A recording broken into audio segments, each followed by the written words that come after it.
rappers. If I send the dressers, they gon' come and stretch. What it is, it's your boys Deuce, Teddy, and LaQuelle reporting with the facts, opinions, and BS straight from the top of the key. What's good? Cracking lacking on this beautiful hump day. I gotta say, man, this one game a day ain't for me. Us true basketball heads, we need a little something. You know, it eases you into the inevitable, the summer. There's no basketball, you know. Yeah. I'm just thinking about, I'm like, the NBA season actually pretty long. If you think about it. Yeah. That must start back up, what, preseason in September? Like camps is in August, preseason September, October, and then by my birthday, NBA tip-off. Mm-hmm. We rocking all the way till June. That's a long season. Yeah. I was sitting there thinking about it, but after this long season of 2023, they finally crowned the MVP. Yes, sir. Embiid, 76ers. That boy Joel Embiid, crowned MVP, coming in with 33.1 points per game. So he won him a scoring title. 10.2 rebounds per game. That's 8th in the league. 4.2 assists in the game. Don't need to really talk about that. And he shot 54.8% from the field. Ridiculously high. But for a big, you kind of expect that. Yeah. So were you shocked that he took it like over Jokic? Because even the Kia Ladder report had Jokic at a top at the end of the season. I feel like, based off of my memory, this is like one of the closest races for MVP. Like, it really could have went either way. Like you said, Deuce, in a previous episode of Top of Key podcast, like they feel like they starting to make up accolades just to give people and stuff. They coming up with all of these different numbers that they can plug in to say that Embiid did this or Jokic did that to get them one heads up. Something that never happened in NBA history. First got to do this, first got to do that. I mean, it's a toss-up. I'm happy for him. He deserved it. I feel like it could have went either way. Even Giannis, it's Giannis could have snuck in there and grabbed it with his competitive ways and his defensive abilities all season. Jokic, of course, he got the numbers to prove it. Mr. Triple-Double himself, the new Mr. Triple-Double. Am I surprised? No. Is it deserving? Yeah, I'm not going to be mad at it. So peep this. So Jokic had 24.5 points per game. That's 18. He's 11.2 rebounds per game. That's second in the league. 9.8 assists per game. That's third in the league. And shot 63.2%. That's 8th in the league. It's crazy that Embiid got that over him. But Embiid did have the better record. He did have the better record that he did. So by one game. It's an eye test, I feel like. Like in certain situations, you can go by the numbers. We know numbers don't lie, but it also by the eye test, I guess. It just looked like in the voters' eyes that Embiid did just enough. You feel like it's a sympathy award or a sympathy MVP? You feel like it was an MVP to make sure Jokic didn't get the 3 in a row, or feel like it's because Embiid been top 5 for the last 3 years to get MVP, and he just kept losing. Whether it's to Giannis or to Jokic. If you look at it, who could be the better one? I mean, you really could go with Giannis.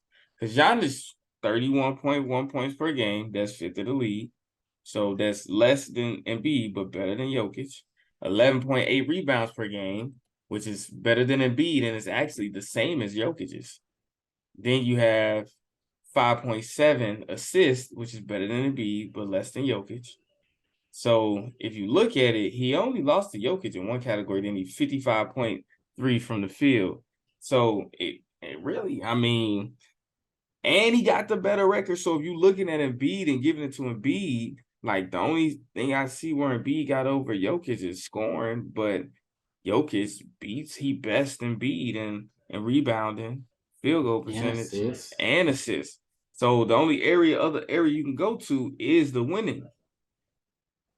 Because Embiid has one more win. But if you do it that way, Giannis has more wins than both of them.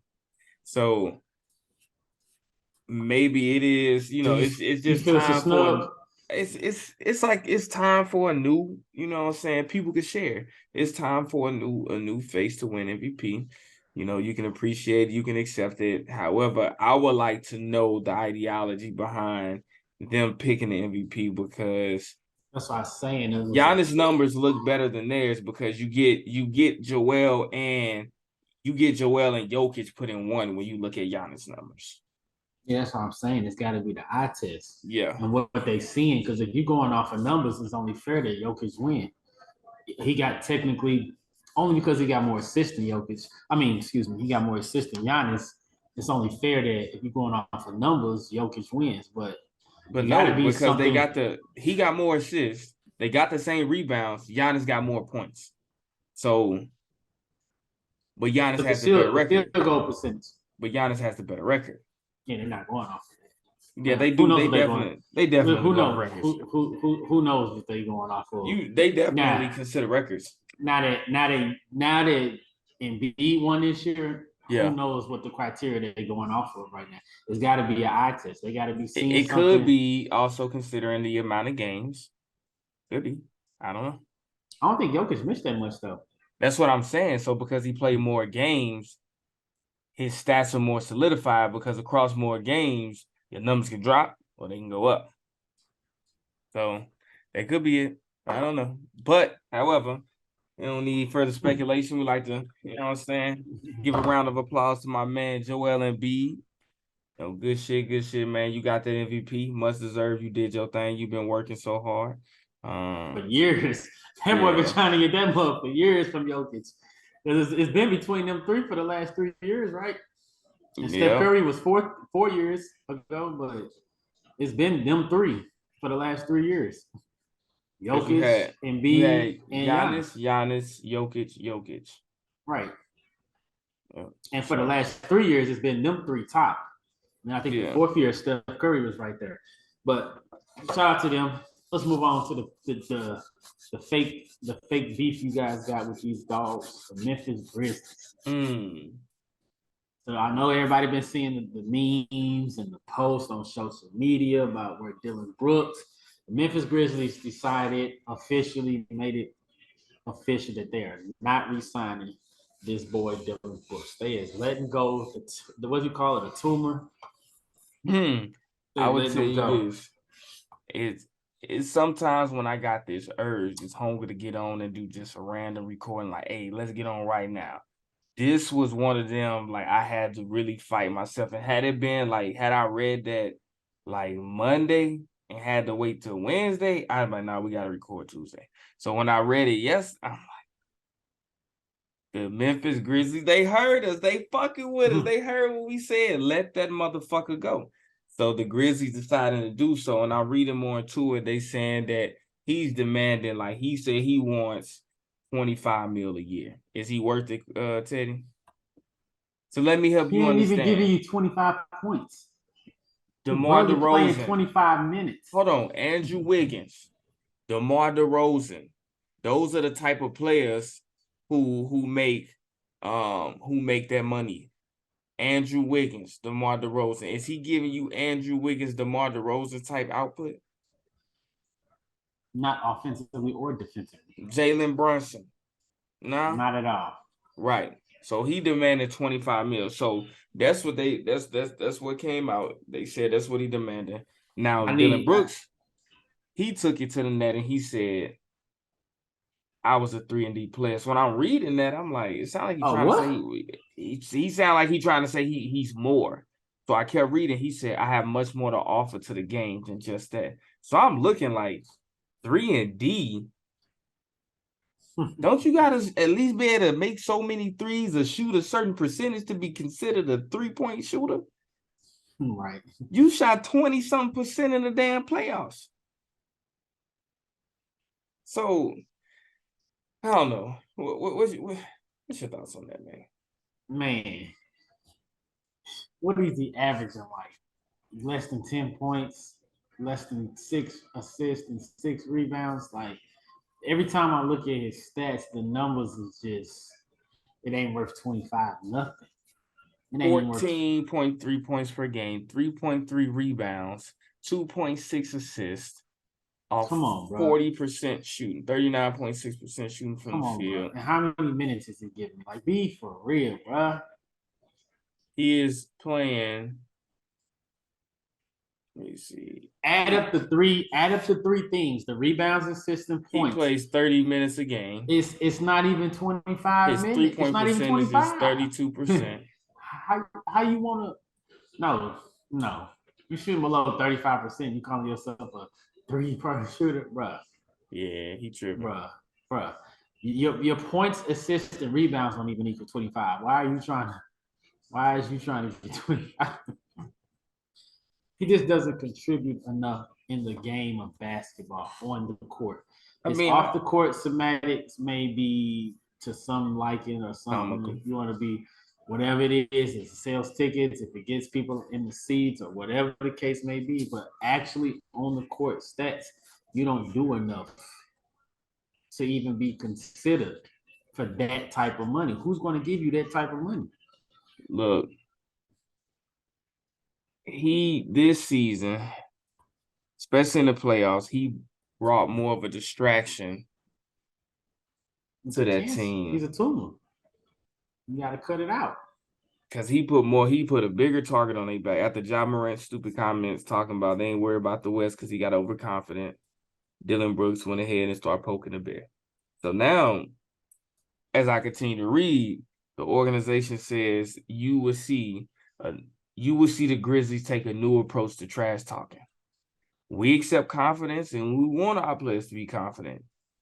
But you will see us take a whole new approach to trash talking. So what I read, when I'm reading between the lines, they saying we're going to shut the fuck up and we're going to ball. We're going to be confident in how we ball, when we ball, but we ain't doing all of that talking and showboating. It feels like a high school is what it feels like. They tired of the mess.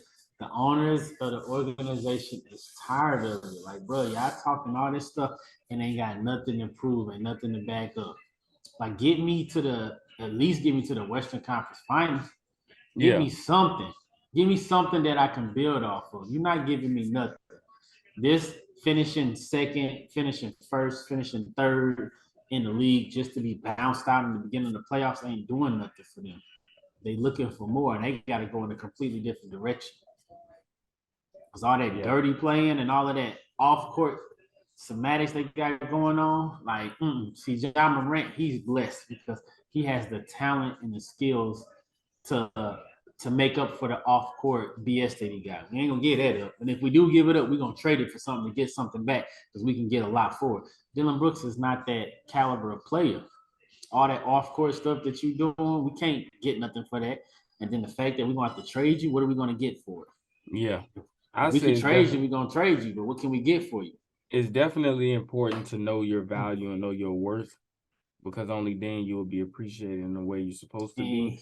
But you have to be realistic. He should have did something. He should have did something to make it worth it. Like somebody in the NBA will pick you up and give you a chance if you're worth it. We've seen players get small chances if they're worth it. You're not even worth it. All of that off-court stuff that you got going on, you got to be one hell of a player on the court to get away with that type of stuff. Undeniably, you didn't do that. I could see them offering Desmond Baines around $20 million. I think he deserves that, but I would see it though, because he don't talk like offering him around $20 million because he's not much of a distraction. He plays. He's a good shooter. Besides his look. Besides his look. Desmond Baines look like he's gonna go straight into the NFL season.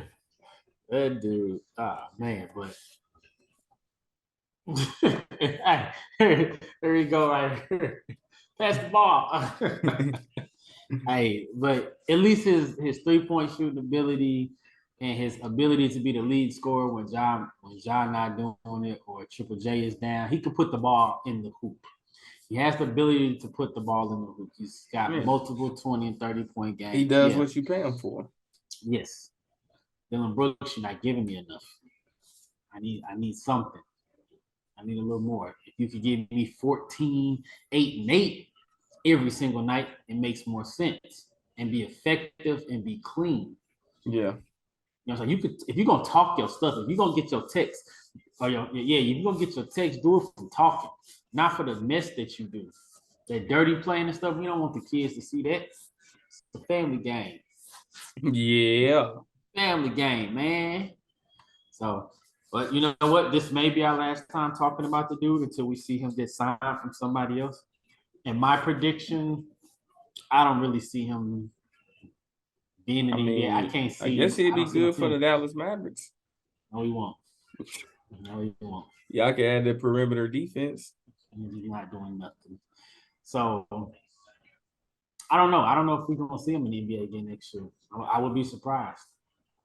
But you do you see him being picked up by a team? The Dallas Mavericks. It's not happening. So Mark Cuban ain't putting up with that mess. He like his dirt to be business dirt, not off the court dirt. He say he like his dirt to be soil. Yeah, he want that good stuff, not that Some stuff. fertilizer. You think he gonna end up in the NBA? You think he got to go overseas or something? I really don't know because there's some people who can use a perimeter defender, and they're willing to look past and just to give it a shot to see. Let's see how productive or how toxic he is. Ooh, though. Like, that's a tough one. I don't know. Like I said, the one team that come to mind is Dallas Mavericks. But enough on that guy. Let's talk about them sun rays. What's going on with the Suns? Matter of fact, what's going on with them Nuggets? Them guys is the real deal. So it looked like they ran into reality in game 2. There was a very low scoring game, 87-97. But the Nuggets were able to pull in the win. But as I said from the beginning, the Suns has no depth. The Suns are using 1, 2, 3, 4 players off the bench. You really can say they're using 5, 6 players off the bench. And they got a total of 4 points from the players off the bench. So it's crazy. They got a total of 4 points off the bench, but the other team used 3 players and they got over 3 times the amount of points. So that's the difference in the game right there, that bench production. When you get they outscored the bench, Because when you look at the starting lineup, the starters are doing what they're supposed to do. You get 24, 14, and 35 from Booker, Paul, and Durant. But from the starters on the other team, when you had Aaron Gordon struggling, Jokic was playing with Porter struggling, you got 39, 10, 16, and 14. Jokic that's still a close game. Jokic played with some confidence. You see this dude, whenever Jokic is in a shoot first pass, second mode, that's scary. Now that boy in his bag. You always know Jokic is looking for the pass first, no matter where he at. He's looking for the pass first. He is a pass first player. But when you got this boy popping up and shooting and scoring and attacking, that's scary. So, go ahead. So with that being said, do you think that change of play style kept the Suns honest? It kept them on their toes because they like, oh. But the way Jokic played, not to cut you off, but the way Jokic played game 1 and game 2 is 2 completely different. That's what I'm saying. His change of play style, it fucked them over. And they lose both times. Like, they lose both times. But they had a chance to win in game 2. They responded. But it was more so because in game 2, Michael Porter struggled. Aaron Gordon couldn't really get it going. Jamal Murray didn't go off for 30-plus points. So Jokic did what he had to do to propel his team to a win. Because scary. Murray was 3 for 15. He was struggling. If Murray had a good night, Jokic don't have to do all the other stuff. So looking at it, do you foresee the Suns getting swept? No, I will not. The Suns, like I said, I'm not going to give up on Booker and AD. But that can't be all that you have in that series. That's not enough. I'm saying it's enough to get a game. No, it's not, because if you look at the Nuggets, Booker and what's the other dude name? KD will be matched by Jokic, Jamal Murray, And then if they don't get it there, it'll be Jokic, Jamal Murray, and Aaron Gordon that's going to match them too.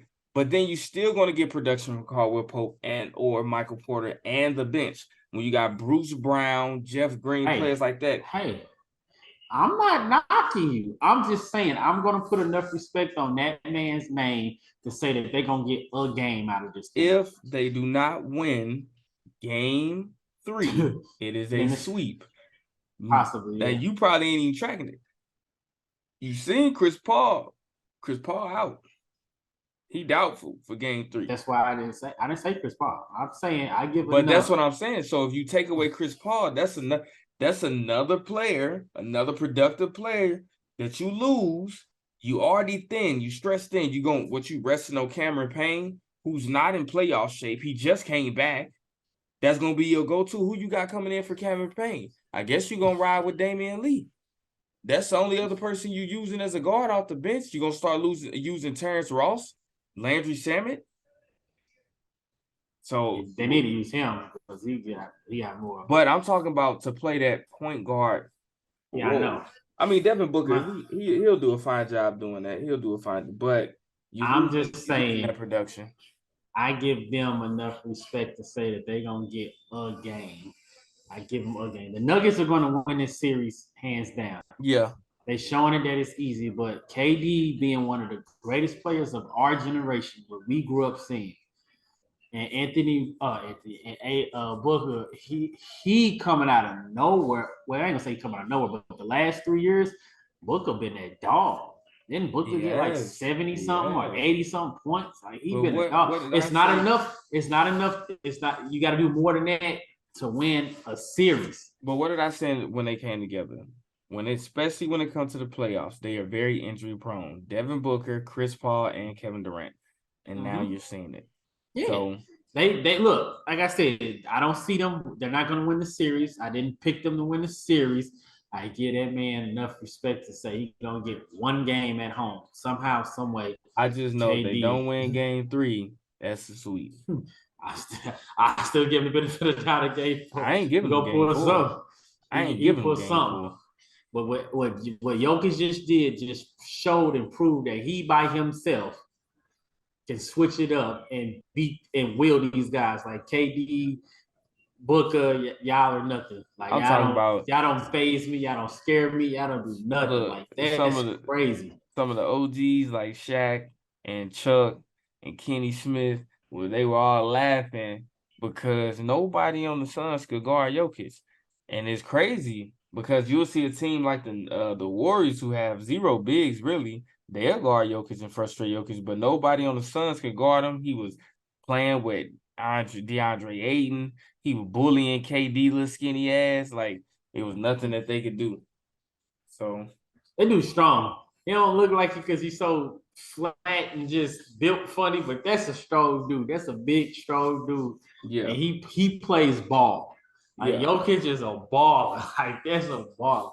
Hey, it was nice to see. We're going to see between these Lakers and these Suns, we're going to see who's going to play the Nuggets in the Western Conference Finals because you might as well pack it up. The Nuggets is definitely going to the Western Conference Finals. Well, let's take it back east then. Man. Deuce, you said it yourself. Sometimes teams play better when they star ain't in the mix. And tonight was a prime example of that with the 76ers versus the St. Louis Celtics. The Celtics beat Philly by almost 35 points. I think it was a 34-point victory. Ridiculous. Crazy. The same James Harden that had 45 and shot the lights out game 1 was like, 3 for 15, 2 for 15 or something, was just off. Terrible. 2 for 14, 0 for 6 from the 3. Like, terrible. Didn't even get in his bag. Wasn't confident. Like, it's just, my boy Maxey ain't show up. It's performances like this that had us questioning James Harden's ability to still be dominant, right? To still be assertive. And then when you see with no Embiid, he went crazy, stupid, dumb. You thought he was going to break the 50 marker, right? Had Quell texting in the group, somebody going to break that Jordan 63. You know what I'm saying? Like, but then you really got to pay attention to it when Embiid comes back, Harden defers. I'm playing through you. This should show you right here. The answer is not slowing it down necessarily, playing it through Embiid, who's probably not healthy. There's no way you beat the healthy Celtics by 5 in the previous game and lose by damn near 40 with your MVP. And it ain't making sense to me. He gave you 3 rebounds. It ain't making sense to me. It ain't making sense to me. Like you gotta see that Doc Rivers, and y'all did that last playoff series when he left and came back. Like, look, if y'all playing good without him, continue to allow that man to heal or get himself in shape or get back in shape or to stay in shape while he healing, active recovery, but allow your team to flourish because they showed you, big brother MVP, we got you. Rest assured, we got you. And that's what they should have did. Now, it goes without being said, a lot of people counted the Celtics to come back because that was a very disappointing loss. You lost to the Philadelphia 76ers, who cannot compete with you with Embiid. However, you lost to them when they did not have Embiid, and everybody counted that as a for sure win. And then everybody pretty much said if Embiid plays, and that's when we'll get the real series. Everybody just got smacked in the mouth with that reality. Because with Embiid, it's not a series. Without Embiid, it's a series. That's so, right. y'all got to figure that you got to see, hey, y'all did everything that y'all could to help him get MVP. Now y'all need to get back to real basketball. It's sad. It's sad. I'm happy for the Celtics, though, but it's sad for them 76ers. Now, they going to be watching film, scratching their head like, hold on now. We need to make some executive decisions. Because look at this. Jason Tatum, 7 points, 7 rebounds. This the game you should have won. 7.7 rebounds. This is the game you should have won as the Philadelphia. Y'all should have lost the last game. You should have won this game. Yeah. You weren't even playing. Yeah, there's something. They got a nice 1-2 punch, though. When one don't show up, the other one typically does. It's very rare that neither one of them show up. I mean, you got 23 from Brogdon, Marcus Smart and Derek White gave you 15 apiece. Another 12 from Grant Williams. So they was letting everybody else do shit. So, yeah, we're going to see what it's like in Philly. Hopefully, Doc Rivers actually does some coaching and figure out, Harden, we more deadly with you, orchestrating around you.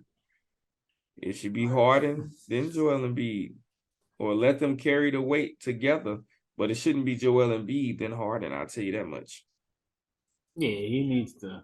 Especially motherfucker getting you 3 rebounds. I'll sit his big ass on. You obviously still hurt. Go sit your big ass down. That's why I did it. You still hurt, bro. Ain't no talking. Go sit your ass down. But we're going to see what happens. They play again Friday, I believe. Yeah, game 3 will be Friday. In Philly, I believe. Yeah, we got Philly. We got 2 Friday. Philly and the 76ers. And the Nuggets shit, son. All right, let me over there yawning. That shit contagious, punk. All right. Let's get into the next East team with the Knicks and the Heat. Man. Like, which team hurts more, with Julius Randle being out or Jimmy Buckets?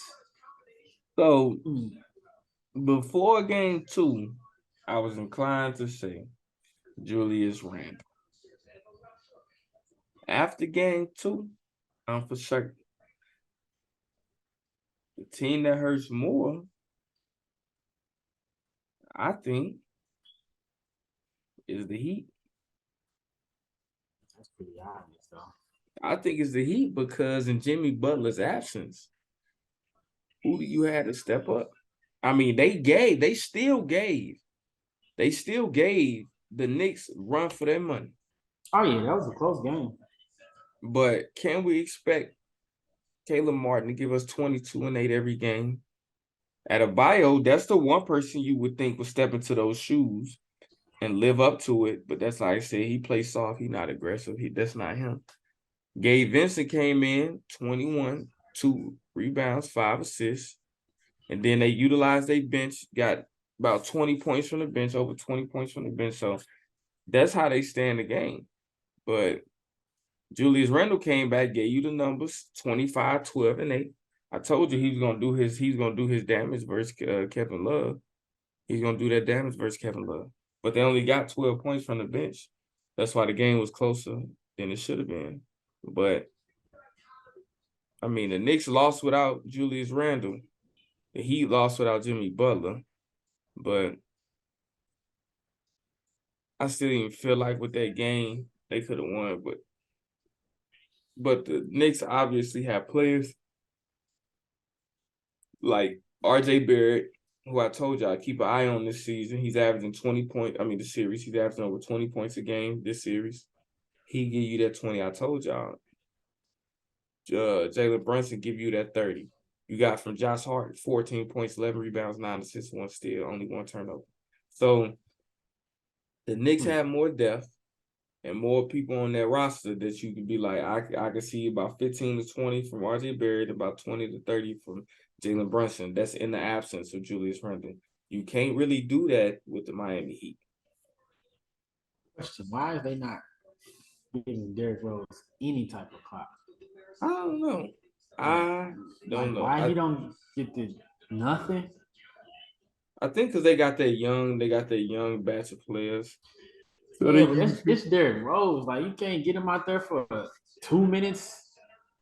Like, when taking a breather or something, like 2 minutes. I know he's small, but Miami ain't huge. I mean, compared to he's not as big as Josh Hart. Brunson's small, but Brunson is that guy. But I think because Derrick Rose is older, injury prone, and he's not that great of a shooter, I think that's what limits his play. Yeah, but you can't get that man 2 minutes. And then what's the other one? 4 year? How you say Fourier? his name? Yeah, like he's been battle tested. Why he ain't getting some? Yeah, I don't get what Tom Thibodeau doing. He's just hoarding talent. That's what I'm saying. Like, them dudes, I get it in the playoffs. They go with a 9-man, 8-man rotation. I get that, but you got them solid pieces and guards that can give you a 2-minute burst. You take your starters out, your guys out, you put them in for 2 minutes and run and shove the ball. Kyle Lowry can't run with them. Mm-mm. Tyler Hero can run with him, but he out. Oladipo, whatever name, he out. The guys that could run with him is out. Put them boys in there and let them run up and down the court for 2 minutes and then take them back out. Now, Derrick Rose, you get hurt in them 2 minutes, which can't happen. I mean, that's just a tough titty. But dang, he got these. That's an MVP sitting on the back of your bench. Like, man, look. One of the most electrifying players the game has ever seen. Ever. And you got players that's playing now that tailored their game because of him. Play like him. And you got this man sitting at the back of your bench. Like, man, all he doing is giving everybody high fives. Nah, man. Nah. I don't like that. But you know what? For that, I go get sent home and Jimmy Buckets get back. Jimmy Buckets get back. I'm gonna get them boys 40. That boy Derrick Rose is a Hall of Famer. Yeah, but you got him sitting at the But I'm saying, but because of that injury, I don't think he's gonna get it. You don't think he'll get in the Hall of Fame? Uh-uh. Has there ever been a dominant MVP that ain't got in the Hall of Fame? I have to do some research. I'll say I have to do some, but I have to do research. I don't think MVP, because the MVP started in the 70s or something. Probably the 80s. I don't think there's no MVP that ain't getting there. But he doesn't have much more to offer because of the injuries. Right? But the 2 seasons, the MVP season. How many seasons did it take him to get injured? Like 5? You said how many seasons did what? Take for him to get injured? He went down here right after MVP.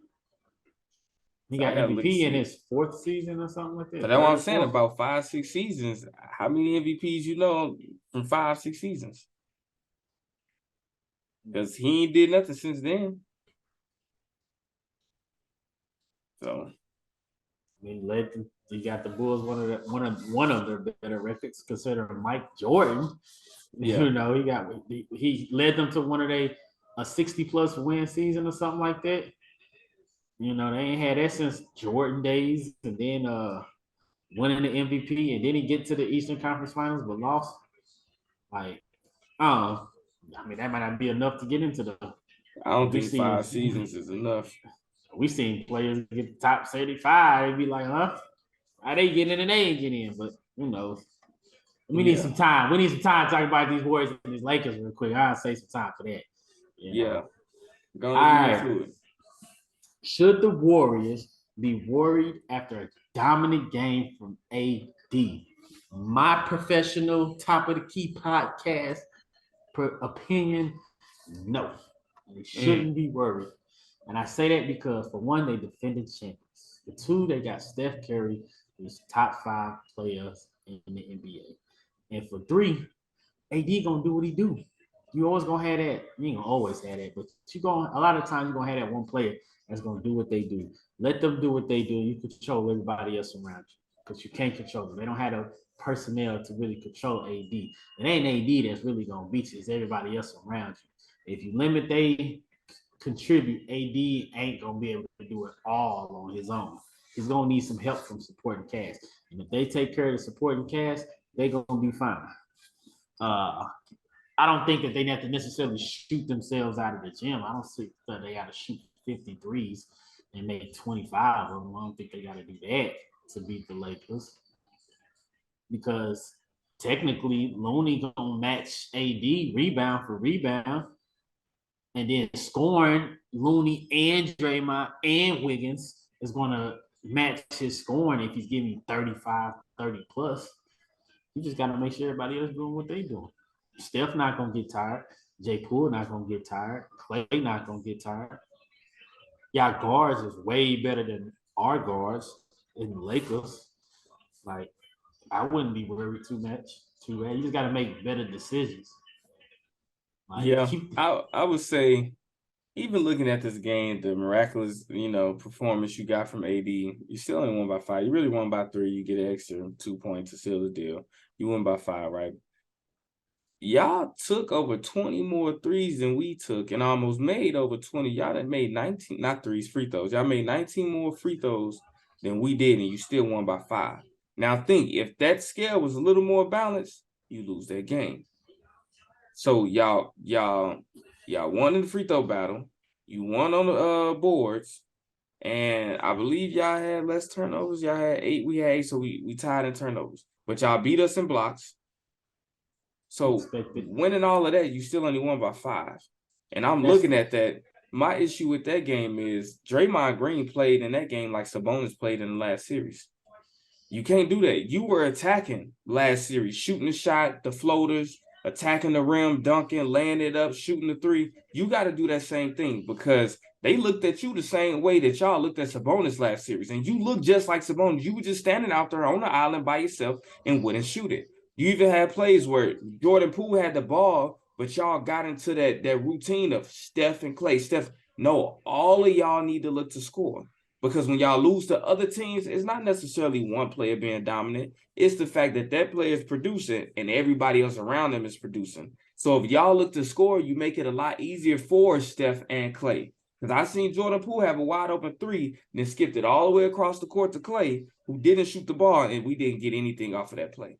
So if we look at that, I don't know why the OGs doubting Looney. Like, Looney hasn't been battle tested against some of the top 5 damn centers in the league, and he showed you he could be on them boards. He's not an offensive player, so we're not worried. That's not why we have him. But he showed you, I'm gonna get 20. He got more rebounds than AD. He got 23. AD got 21. So I mean, no, they both got 23. So look, I'm not worried about it. If you look, all the home teams lost in game 1. What just happened with all the home teams now? They just won in game 2. Y'all ain't gonna do that. Hopefully not. Top of the Key podcast. We out. Like, subscribe, follow. Lakers in 6. Lakers ready. Hope you patch it up with God, cause we gon' bless you. Let it burn, you gon' get it back. These just my confession. Stay in traffic, can't get picked off like no shit and duck. Keep one in the tuck. Wife be mad, but bet she still gon' fuck.